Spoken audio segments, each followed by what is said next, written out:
issues uh, regarding the generator induced radiopharmaceuticals. And for the first is about the Technetium 99M, which is the most widely used radiopharmaceutical right now. It has been discovered in 1938, and it's now occupying almost 80% of nuclear medicine imaging in all around the world.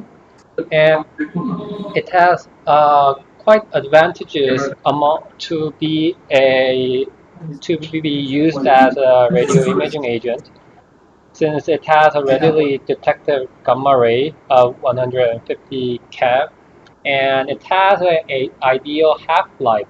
The ideal means that it relatively uptakes fast. We can relatively have an image in a fast moment, and also it gets out from our body in a fast, biologically fast. So it has an ideal half-life of about 6 hours.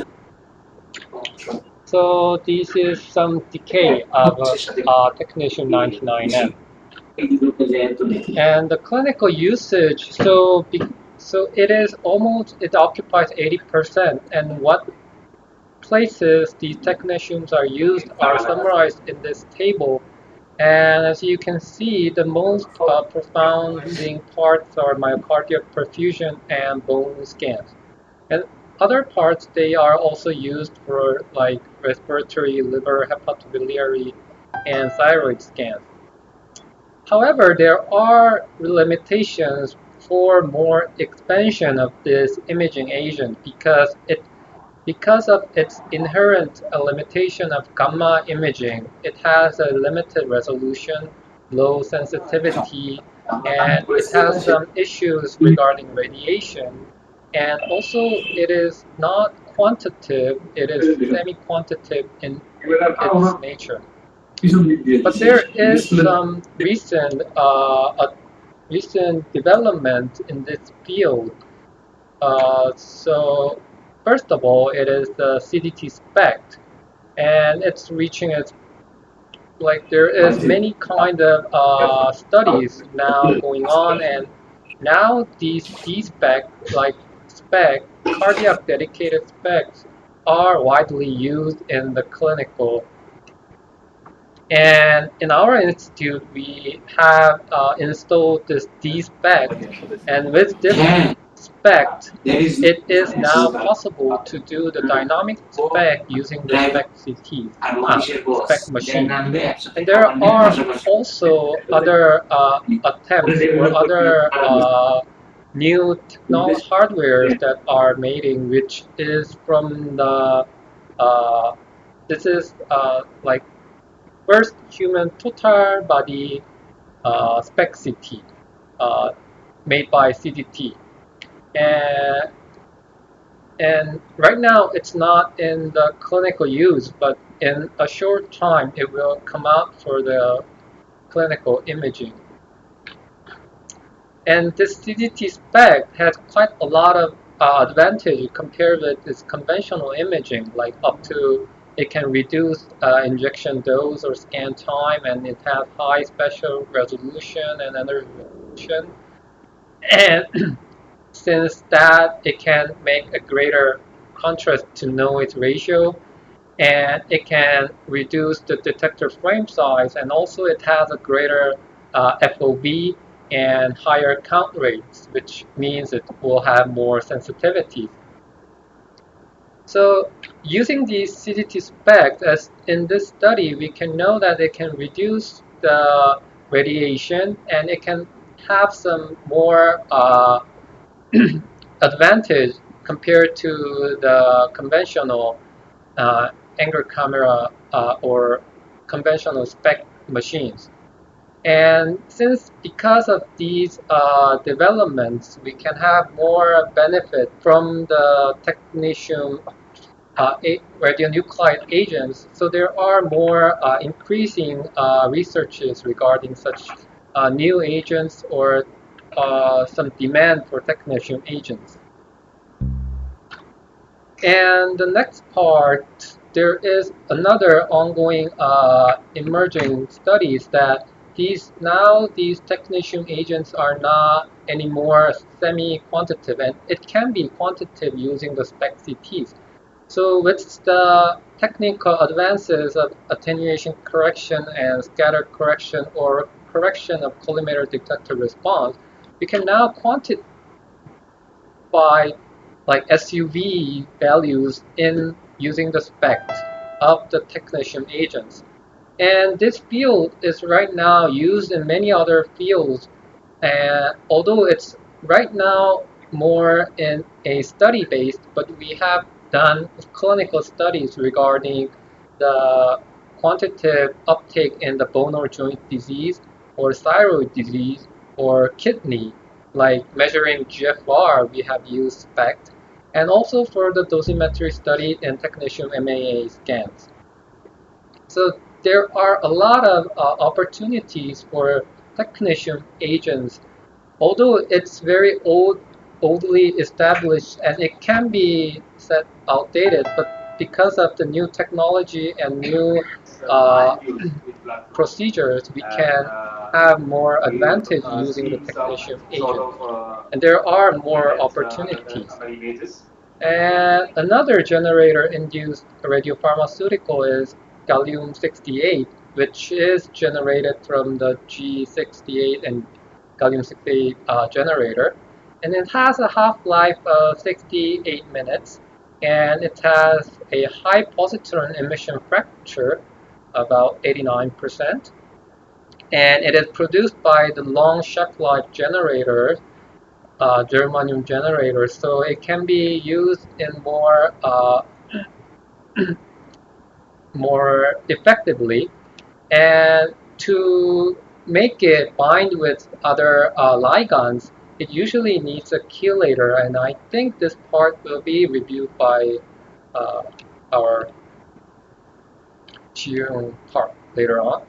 And there was a hype in the use of gallium-68 radiopharmaceuticals. This is because of the hype and some new emerging era of diagnostics in the nuclear medicine society.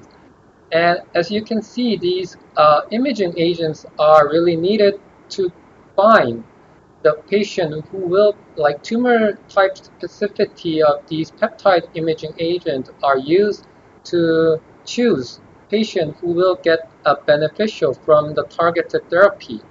And so like this is the concept of radiotheranostics. If you label it with the imaging agent, you can first find the patient and choose what patient will get beneficial from the therapy, and then labeling it with the therapeutic agent, we can get the therapeutic benefit. So because of these interests, there has been, as you can see, there is a increasing number of publications regarding the gallium-68 agents, and it is like exponentially increasing right now. And right now in our institute, we use a gallium agent for the gallium neuroendocrine tumor imaging. And because since these neuroendocrine tumors have high expression in somatostatin receptor 1 or somatostatin receptor, I think this is typic error, SSTR1 and SSTR2. So these kind of tumors have has a high affinity for the like these three agents, which is gallium dotatate or dotatate or gallium lutano. But right now in Korea, we use gallium dotatate, which is KFDA label, and our Ministry of Health and Welfare has approved its use for diagnosis, metastasis, and evaluation of recurrence and treatment response evaluation for neuroendocrine tumors right now. So for the protocol of gallium-68 dotatate PET-CT, we do a patient preparation of fasting more than 4 hours, but it's actually not the critical point for the fasting, and it doesn't have that much effect as like FDG PET. And we used a dosage of 100 to 200 megabecquerel per 70 kilo, and we get the image after 60 minutes after post injection. And this is some normal, I think it's quite different from the actual normal distribution. Uh, Normally the bone marrow uptake is not that high as this image, but this is quite a normal distribution which has a high spleen uptake and a relatively high uptake in the kidney and liver and other uh, glands, or in other glands, and some pituitary and adrenal, which has high expression of somatostatin receptors. So I will just briefly show some cases. So the 55-year-old female patient had a pancreatic mass, and when first for the diagnosis, she had done the contrast enhanced CT. And as you can see, there is a low attenuating mass in the body of the pancreas. And the clinician wanted to differentiate it, whether it is a pancreatic cancer or there also can be other primary pancreatic malignancies such as neuroendocrine tumors. So the patient have underwent a gallium dotatate study, and as you can see at the MIP image, you can see a high uptake in the same area as depicted by the enhanced CT, and so it was diagnosed. And after that, after the surgery, it was also diagnosed as neuroendocrine tumor grade 1.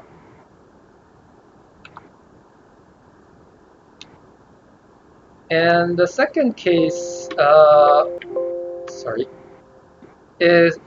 was a 55-year-old male patient who had a history of renal cell carcinoma and had done partial nephrectomy. Came here with a abnormal CT finding, enhancing nodule in the pancreas head area. So the clinician also wanted to know whether it was a metastasis or primary pancreatic cancer or other kind of neuroendocrine tumors. So this patient first went on for the FDG PET study. However, it revealed there was not significant or distinctive FDG uptake in the same region. So clinician could have some hypothesis that this region can be a metastasis of RCC, since the RCC has not much FDG, low FDG affinity, and also they had some suspicion of other primary pancreas cancer as neuroendocrine tumors. So they went on for the dotatate study, and as you can see, also there has been no uptake in the same regions. There was no distinctive uptake of dotatate. So the clinicians concluded it as a RCC metastasis, and also the pathology finding was corresponding to the metastasis from renal cell carcinoma. So these are some cases from our institute, and we are now undergoing to do a study. And now we are doing some studies for patient pre-evaluating for the Lutathera therapies. But right now we are sending the patient to other countries, but we are doing the diagnostic imaging in our institute. And these are some emerging gallium gallium-68 tracers entering in clinical evaluation studies. So I think there is many chance of more and more increasing need to know about the gallium-68 agents. And so I think these might be more discussed with the following session. Thank you very much.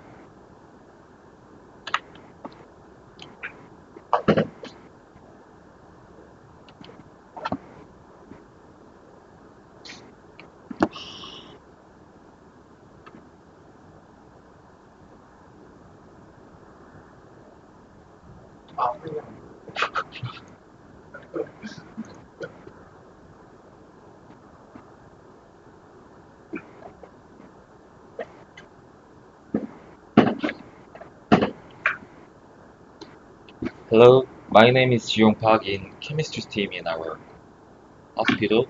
Today I will talk about the radiopharmaceutical chemistry, especially generated one. So right after I just take some this lecture for yours. I will have some question about the why do we need the radionuclide generator. Nowadays we use the radionuclide really easily from the some facility. But in in the past, there is a really hard to find and take some radionuclide because of its short-lived radionuclide are often the agents of choice in nuclear medicine because they permit the use of ample radioactive while keeping the absorbed dose to the patient within acceptable limit. But the use of short-lived radionuclide entails many problems that stem from their fast decay. In some many processing and transportation steps, and storage and dispensing have some problem about this short-lived radionuclide. So I think that the generator system is solve some problem of this associated with the transportation of short-lived radionuclide. Uh,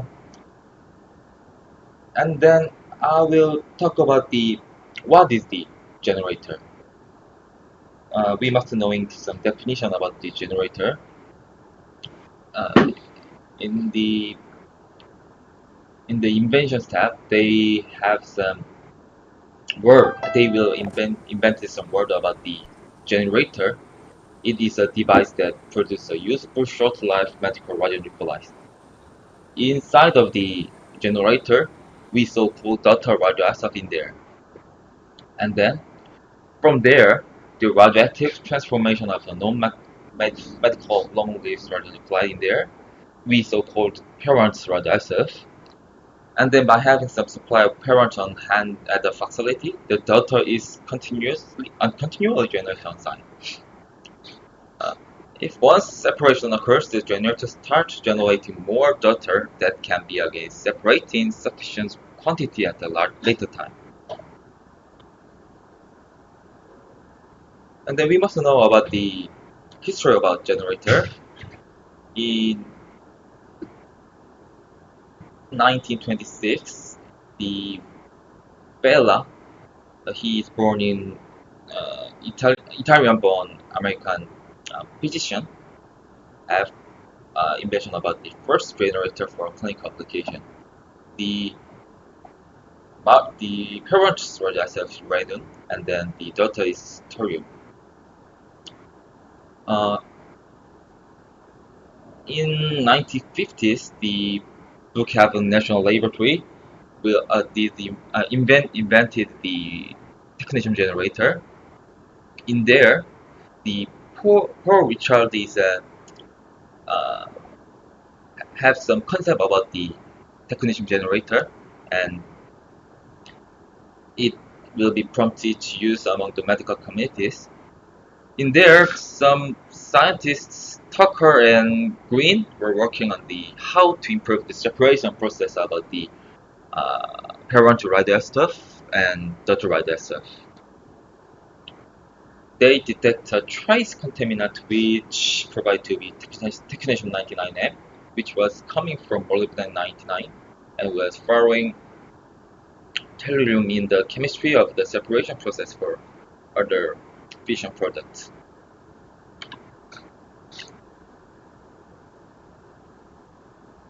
Because of Technetium 99M, I already told you about it was impossible to store it longer because of its relatively short half-life. Because of that, it was really expensive to transport to original site about the make the parameter stuff to the other side. So using the technetium generator, the paranuclide, the 99 molybdenum is supplied to hospital after its extraction from the neutron irradiation uranium target and its purification in dedicated processing facilities.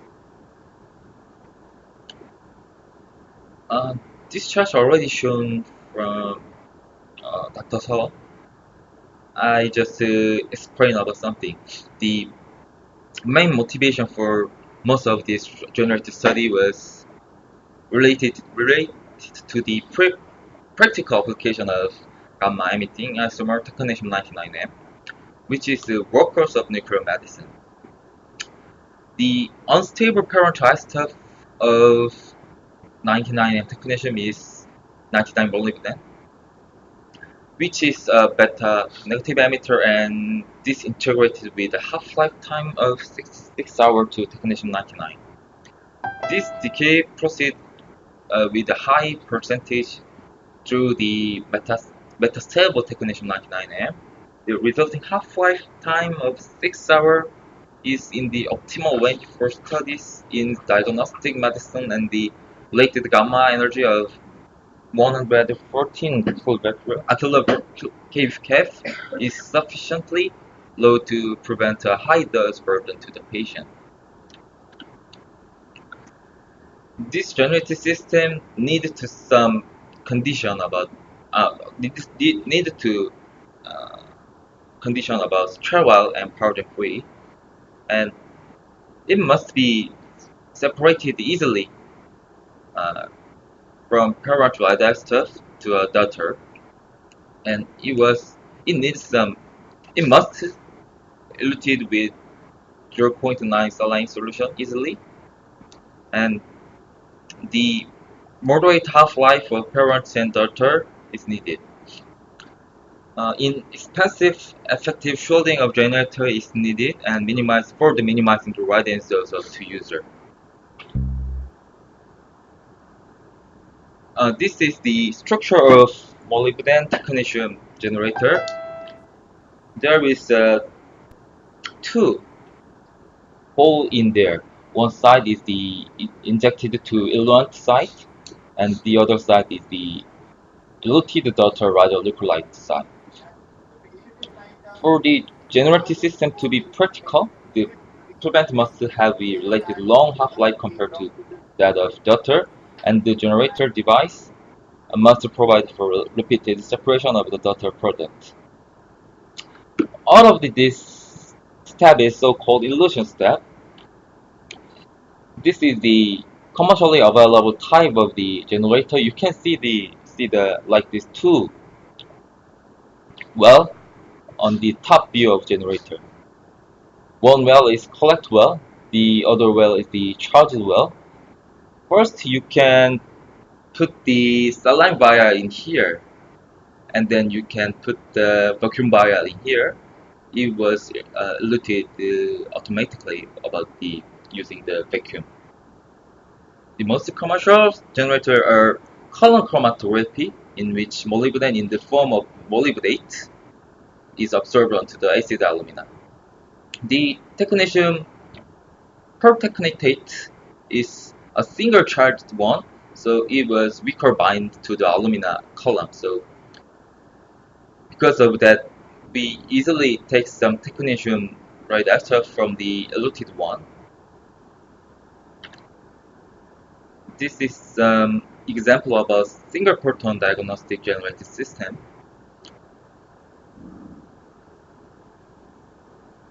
I didn't see other kinds of system. I just see like this technetium molybdenum system. But this is a positron diagnostic generative system. I will talk about the gallium generator system later. And therapeutic radioactive, especially uranium, is already using the generator system easily. You can see the periodic table. The technetium is uranium is the same column. It means that it was possible to use same chelator you already know.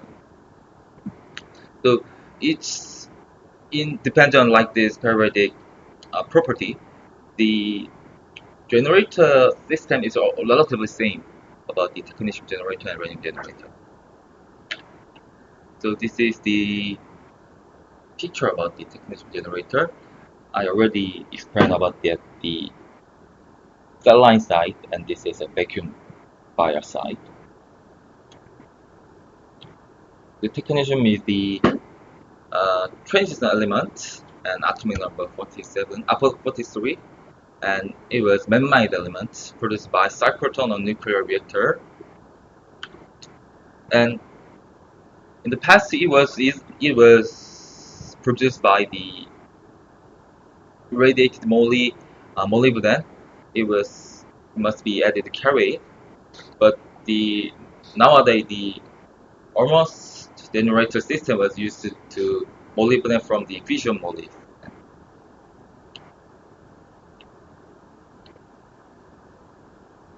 This is the simple chart about the decay of technetium 99M. If molybdenum was decayed to the technetium 99M, having some half-life 66 hours, and then it was go to the technetium 99, emitted about 140 keV gamma ray and with a half-life 6 hours. When the generator is left unused, 99 molybdenum decay to technetium 99M, which is turned decay to technetium 99.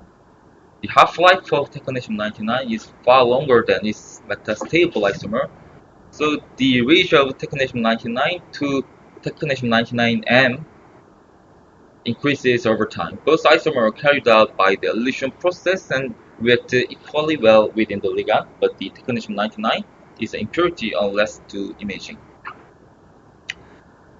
So that's why we take the technetium generator and then having some wash step because of this technetium 99. Right before we use, must wash about this generator system for the clinical uses. This is activity curve per versus time. You can see the molybdenum half-life in the graph. It having some about 66 hours, was gradually decrease the activity like this. Right after we illusion about technetium 99M, after 6 hours, half of the radioactivity was recovered. So that's why we illusion of technetium 99M in the morning, and then the next time is we must illusion about 6 or 9 hours after. As a parallel to molybdenum 99 decay, the concentration of daughter 99M technetium increases in the column. The technetium 99M reaches a maximum after about 24 hours. So the daughter element is chemically different from its parents. It is not bound to the column and it accumulates in a solvent.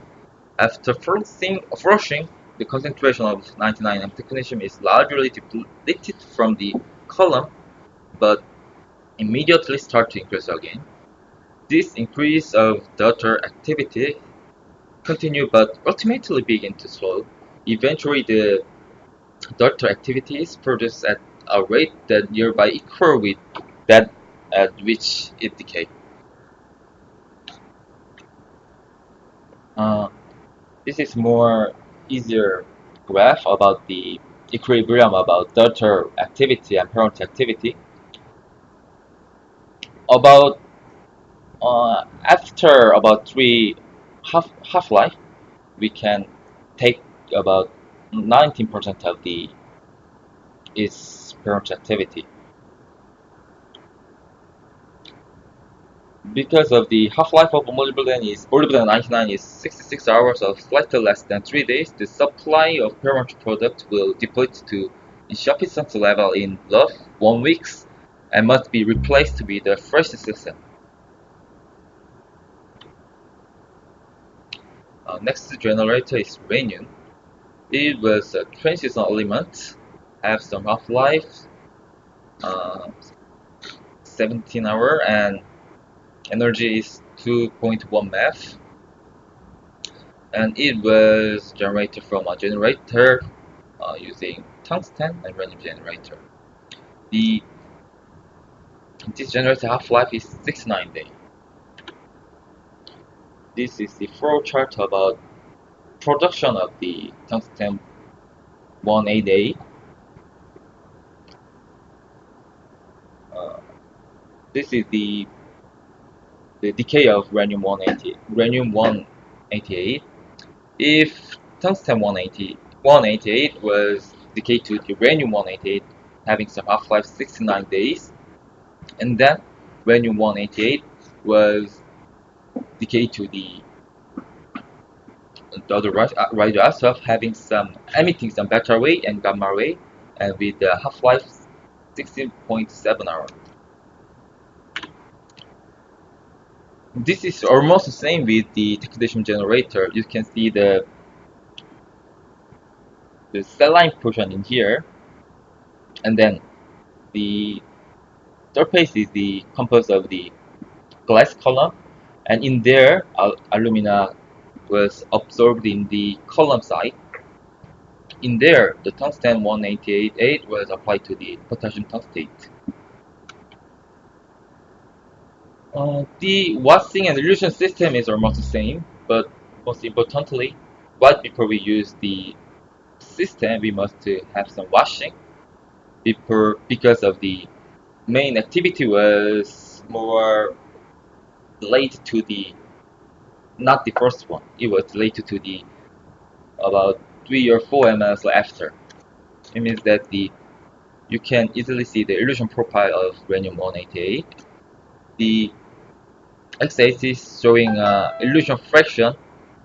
Each number is 1 ml, and y-axis is showing uranium activity. You can see the 5 to 10 fraction showing a high activity on uranium. It means that we must use this fraction for the labeling or the other steps, for use this radioisotope to other steps. The most important point of view about generative system is it has some possibility about automatically produce about radiopharmaceutical. It means that we connect to this generative system to instant kit reconstitution. It was really easily to make a automatically labeling system. One part was connected to the generator, and second step we connected to the instant kit, and then we just check the each labeling efficiency one time. We can easily using this type of kit to ask for our radiopharmaceuticals. The prepare of technetium uranium radiopharmaceutical from metallite ion obtained from the different nuclide generator is very similar. In our instance, the metal ion must be reduced by appropriate reducing agent and coordinated by ligand system, which is stabilized in lower oxidation state of the metals and significantly determine the biological distribution patterns of the pharmaceuticals.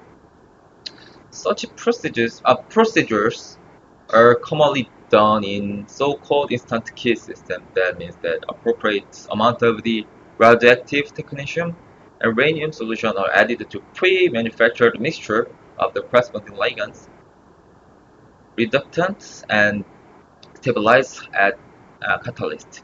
This type of reaction must be optimized and expected yield and purified of the product should be reproducibility at 95% above. The resulting pharmaceutical should be ready for injection after chromatographic quality control to be filled without further purification steps. finer generator is the gallium generator. It was amphoteric elements, the half-life is really short with 68 minutes and beta positive emitter. The energy is 1.05 MeV and it showing some annihilation, 511 keV, and it was produced by generator about germanium and gallium generator. Its half-life is 287 days. There are many kinds of generator, but it was compared with the different column ingredient. Normally use TiO2 and SNO2 and SiO2 based one. This is the decay of gallium-68. The germanium goes through the electron capture 100%, then makes some 68 gallium. After gallium-68 was emitted to the beta positive 90% and electron capture 10%, and then it go to the stable isotope about Z1016. This generator system also has some Elution profile, and then more importantly, it is different eluent system. The rhenium and technetium was used as a eluent cell line, but this type of metallic generator, gallium is the use for acidic eluent because of it was well dissolved in acidic solution. So we normally use the 0.5 normal HCl for the elution of gallium-68 generator. The first fraction is showing a no activity about gallium, so and second and third one is possible. It is possible to use the labeling some different kind of chelator. Most important point of view about the gallium generator is the price. We just divide the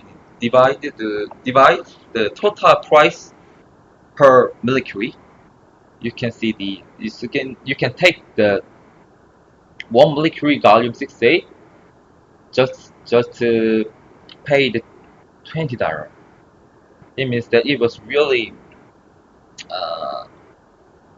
good for use the other part of the experimental uses or clinical uses about this type of system on gallium generator.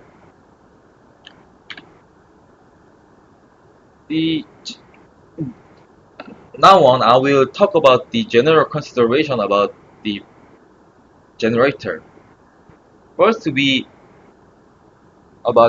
must consider about the production step.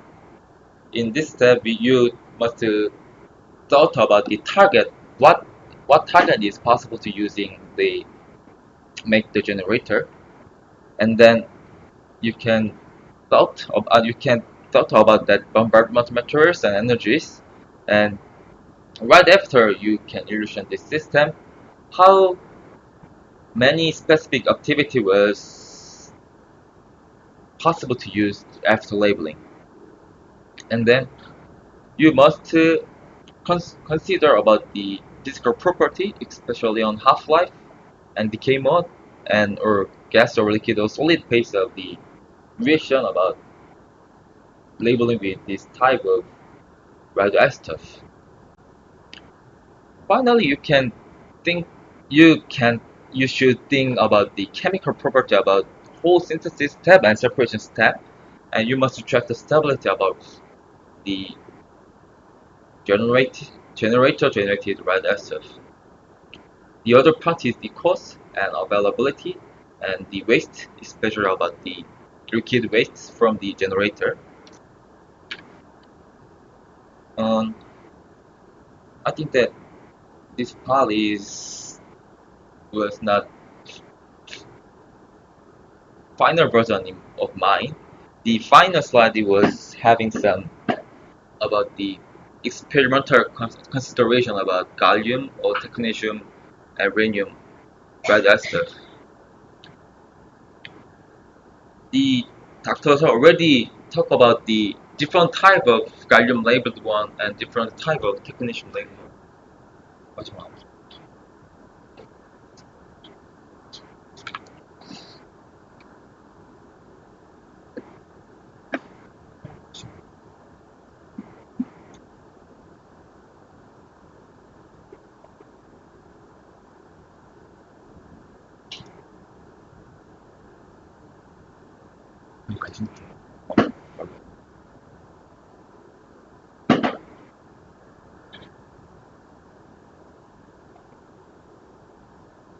I didn't know all of yours really wanted to have some experiment about the labeling or not. Do you have experience about labeling with technetium? You have? I think that you already have last week, right?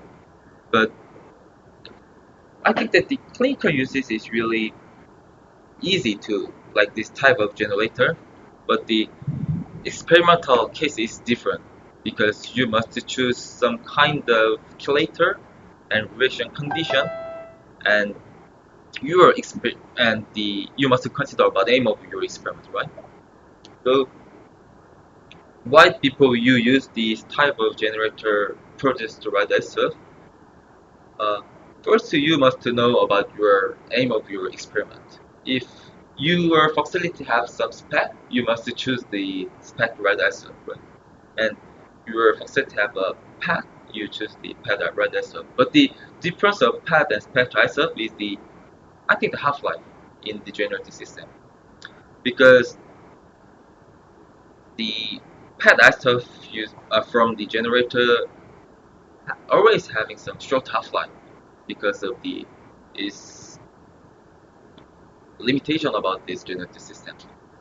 But the SPECT radioisotope, for example, technetium is moderate half-life about 6 hours, and rhenium is more longer half-life. It is possible to use the SPECT system, right? And second thing is you wanted to just have some image, you can use the technetium on gallium. But if you want to therapeutic uses, you must use the rhenium generator. And then the very skilled person about radiochemist in your facility, it is really easy to label in technetium and rhenium. But it is not easy to labeling because technetium and rhenium have a different type of oxidation level, so it must be reduced using a reductant, and then it must have some right the solution and right ingredient for the labeling. It was really hard to control the oxidation state. So it is, if your facility have some good radiochemist, it is easy, but it was not easy to label. And how about the gallium case? You can easily label using DOTA or DOTA. You already see the DOTA top. It was really easy to label. Gallium 1, in the case of gallium, it was eluted using HCl. Its pH is really low. You just adding some buffer about pH 5. It was easily adjustment about the pH, and then you just mix about your radioisotope easily, and then you just adding some your chelator, or done. It was really easy and fast step about the labeling of gallium. But in case of that, you must know about the possibility about conjugation of this chelator to the other type of the uh, materials, especially, for example, biomolecules or inorganic nanoparticle. It's possible to use like this type of chelator conjugation to their surface, and then easily to make some labeled nanoparticle or labeled biomolecules. But the labeling condition about the gallium is really relatively lower especially about the biomolecule, because biomolecule was really friendly to the condition about pH 7, but the labeling condition is pH 5. It is not good for biomolecule. In this case, you can choose the separation about the labeling step, labeling step of the radioisotope to the chelator, and then the labeling step of this chelator to the biomolecules. Nowadays, many group already done about like this skill, and moreover, our group, Nadim, also have some experiment about the click then click, click then click, yeah, click then click method to labeling like this type of, yeah, right, click chemistry, because like this type of chemistry is really good for biomolecule because it was optimized on pH level 7. Not in this case, you can choose a directly method to the surface of some biomolecules. In the case, you must prepare some chelator conjugated biomolecule or chelator conjugated nanoparticle. Some bioorthogonal chemistry was already used for prepare some nanoparticle or biomolecule or peptide also. You already see the clinical image about Dr. Tate or Dr. Top. It was well known conjugation about Top and Dr. Using that kind of chemistry, you can easily label you can easily label the radiopharmaceutical for experimental uses or clinical uses. And then you must calculation about the specific activity. It was really important. I think the nanoparticle case it is not important, but the peptide case or other chemical level case is really important because it is not high. It was auto blocked by the cold one. It means that not labeled one. I think that that is more best to you will have some experience about labeling about gallium and technetium because it was really easy and it was really fast step just to make mixing is all done. So if you have some question and if you want to experience about labeling about gallium or technetium, please contact me. Really easy to it really is for me and it is really good honor for me to teach you about the labeling about technetium and gallium. We can enhance the stability. Hmm? The stability of labeling. The chemical is checked by HPLC. HPC. Yeah, chemicals one. And the other nanoparticle or peptide is using for column or TLC is possible to check the stability. Especially, normally we use the compare the normal condition, it means the PBS or saline condition. And we make the other part of the condition is we make some really harsh condition.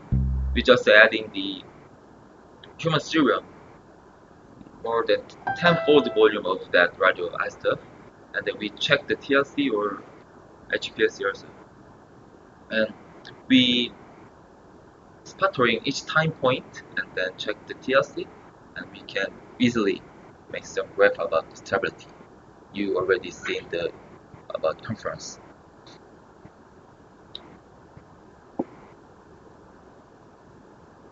Any other question? Yes.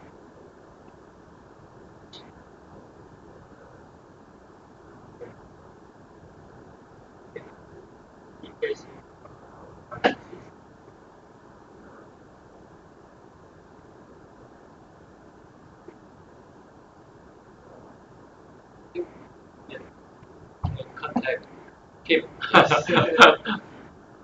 to learn about labeling.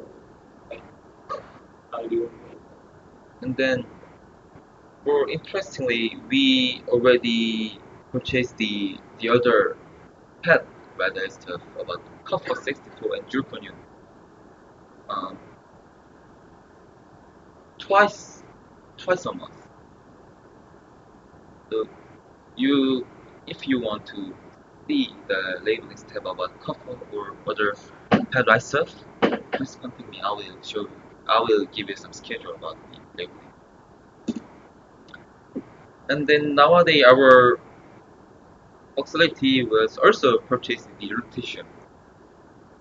If you want to see the labeling of Technetium, it is possible. But before that, you must having some TLD batch.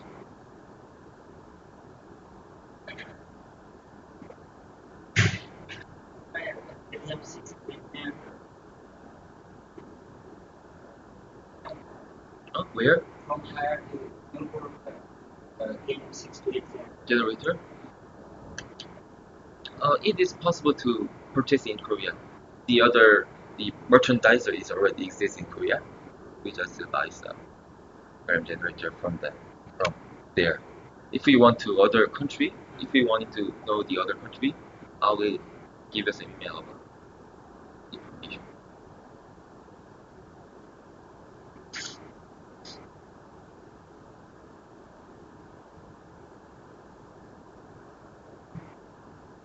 So if there is any other questions, I would like to end this session. So any other questions? Okay. Mine. Yeah.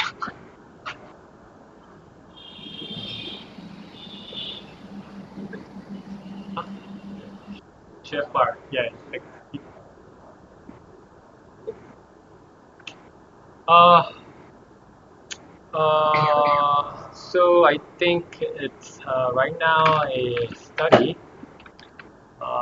We have reported that it is more relevant to the like Chrome EDTA results, the results from the SPECT.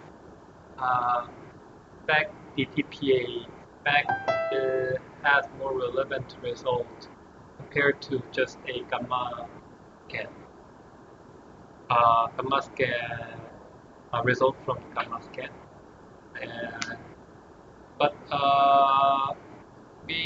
I think there should be more patients because like it can have because there was more relevance in the normal patients, but when it goes to some like abnormal patient groups, there have been some. I think there should be some growth there, but we are thinking it has quite more accurate results, but I think it should be more validated right now.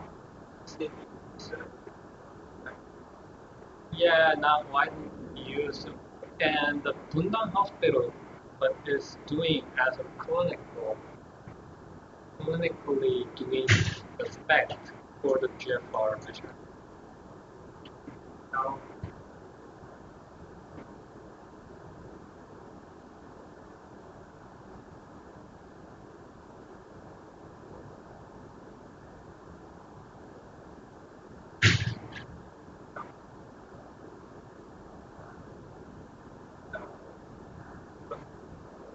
but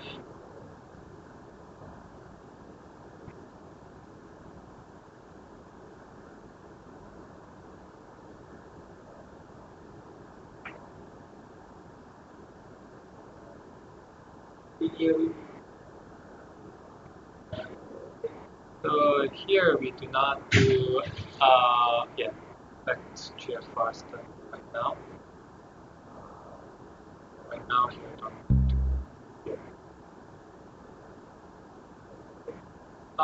In Bundang there is a protocol, and so it's based on the Gates method. So it is like uptake accumulation from 2 minutes to 3 minutes uptake. You use the uptake between the 2 and 3 minute cumulative uptake, and we use the Gates method to calculate. We think it has a better accuracy for count quantification compared to the Musket, because we do like attenuation corrections and other corrections are done in XCT.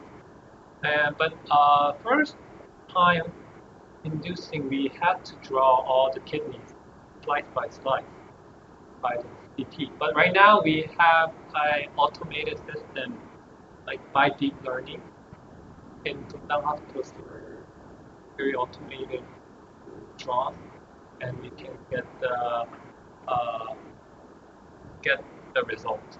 But I think with as I showed you, there is a development of two-tire body spec CT right now.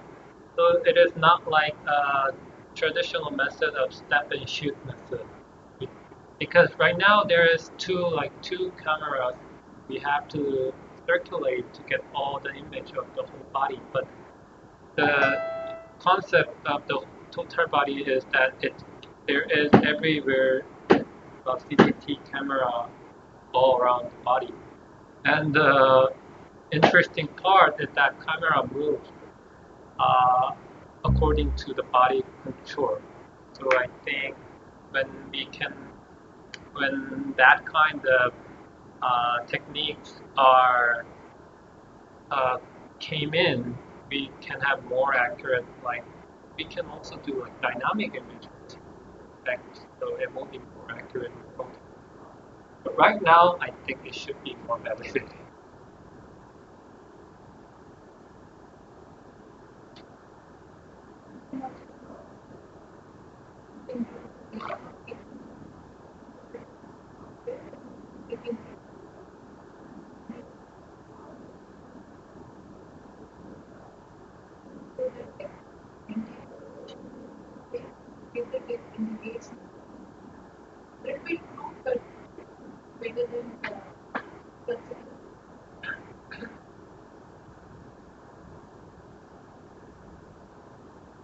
Yes.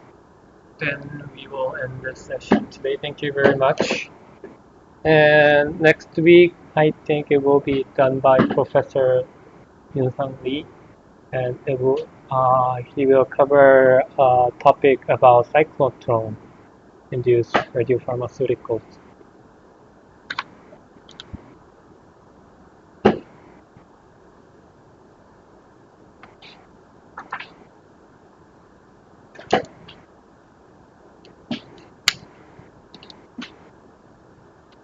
수고하셨습니다.